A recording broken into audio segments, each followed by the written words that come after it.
Assalamualaikum warahmatullahi wabarakatuh. Yang terhormat Bapak Dr. Wirmi Eka Putra, SE MSI, selaku dosen pengampu mata kuliah perpajakan. Saya Sabrino Pratama dengan NIM C1B019144 dari kelas manajemen R001.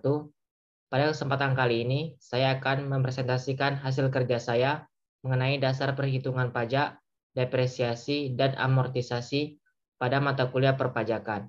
Baiklah, kita masuk pada pembahasan yang pertama. Pada pembahasan yang pertama ini, kita akan membahas mengenai dasar pengenaan pajak.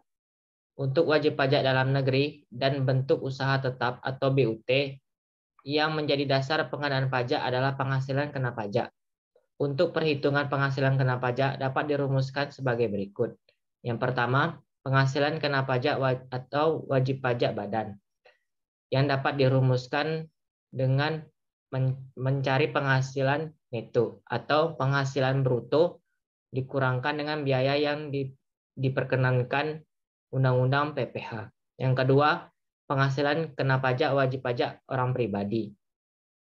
Dengan dirumuskan sama dengan penghasilan neto dikurang PTKP atau penghasilan bruto dikurangkan biaya yang diperkenankan Undang-Undang PPH dikurang PTKP.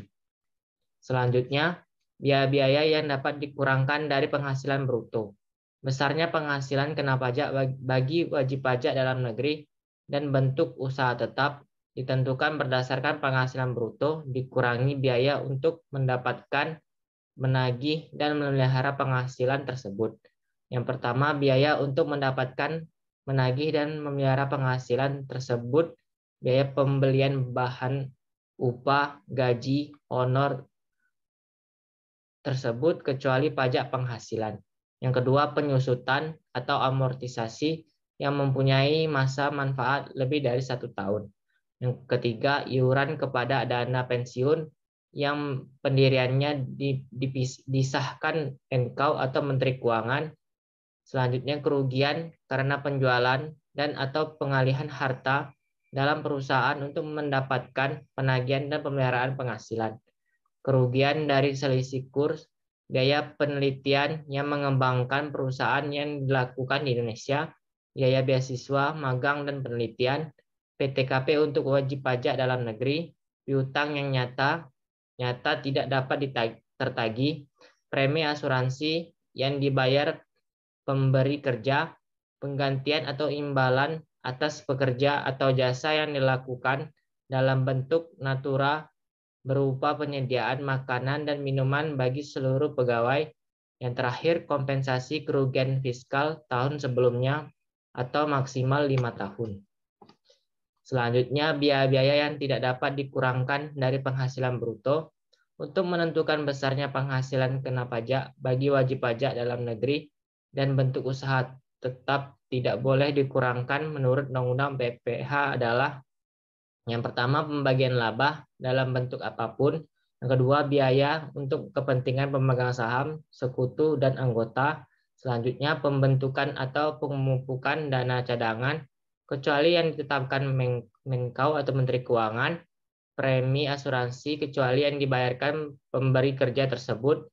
Penggantian atau imbalan yang bersifat natura dan kenikmatan atau kecuali penyediaan makanan dan minuman atau yang ditetapkan oleh keputusan Menkau Menteri Keuangan, jumlah yang melebihi kewajaran dibayarkan kepada pemegang saham, harta yang dihibahkan bantuan atau sumbangan kecuali zakat atau penghasilan dari wajib pribadi atau badan dalam negeri melalui Basnas yang disahkan oleh pemerintah, pajak penghasilan, biaya yang dikeluarkan atau dibebankan untuk kepentingan pribadi wajib pajak, gaji yang dibayarkan kepada anggota persekutuan, FA atau CV yang modalnya tidak terbagi atas saham, sanksi administrasi berupa bunga, denda yang berkenaan dengan pelaksanaan perundangan di bidang perpajakan, dan yang terakhir biaya atau pengeluaran untuk mendapatkan penagihan dan pemeliharaan penghasilan.